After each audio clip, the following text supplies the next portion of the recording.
দেখুন, পাহাড়ের কোলে গ্রামের একজন মানুষ পাথর ভাঙছে।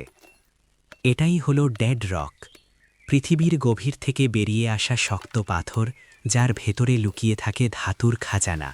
টুকরো টুকরো করে এগুলোকে গুঁড়ো করা হয়। তারপর পায়ে চালিত কাঠের ঢেকিতে ধীরে ধীরে পেশা হয়, যতক্ষণ না এটি মিহি কালো পাউডারে পরিণত হয়। এবার এতে মেশানো হয় ভাপে রান্না করা আঠালো চাল, এবং হাত দিয়ে মিশিয়ে এটি একটি ঘন, ভারী ও শক্ত মিশ্রণে পরিণত হয়।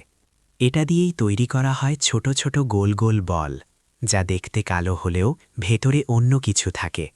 তারপর সেগুলোকে কয়লার স্তরে চাপা দিয়ে প্রবল বাতাসে ফু দেওয়া হয়। এটাই সেই শতাব্দী প্রাচীন পদ্ধতি, যার মাধ্যমে পাথরের ভেতর থেকে ধাতু বের করা হতো। এরপর এই টুকরোগুলোকে একটি পাত্রে রাখা হয় এবং পুনরায় বাতাস দিয়ে ফু দেওয়া হয়, যাতে অবশিষ্ট অংশগুলো পুরোপুরি পুড়ে যায় এবং খাঁটি ধাতু বেরিয়ে আসে। যখন আগুন শান্ত হয়, তখন ছাইয়ের মাঝে চকচক করে ওঠে একটি ছোট ধাতুর টুকরো, রূপোর মতো উজ্জ্বল, পৃথিবীর বুক থেকে বেরিয়ে আসা। তা দিয়েই তৈরি হয় গ্রামের বাসনপত্র, গয়না এবং সরঞ্জাম।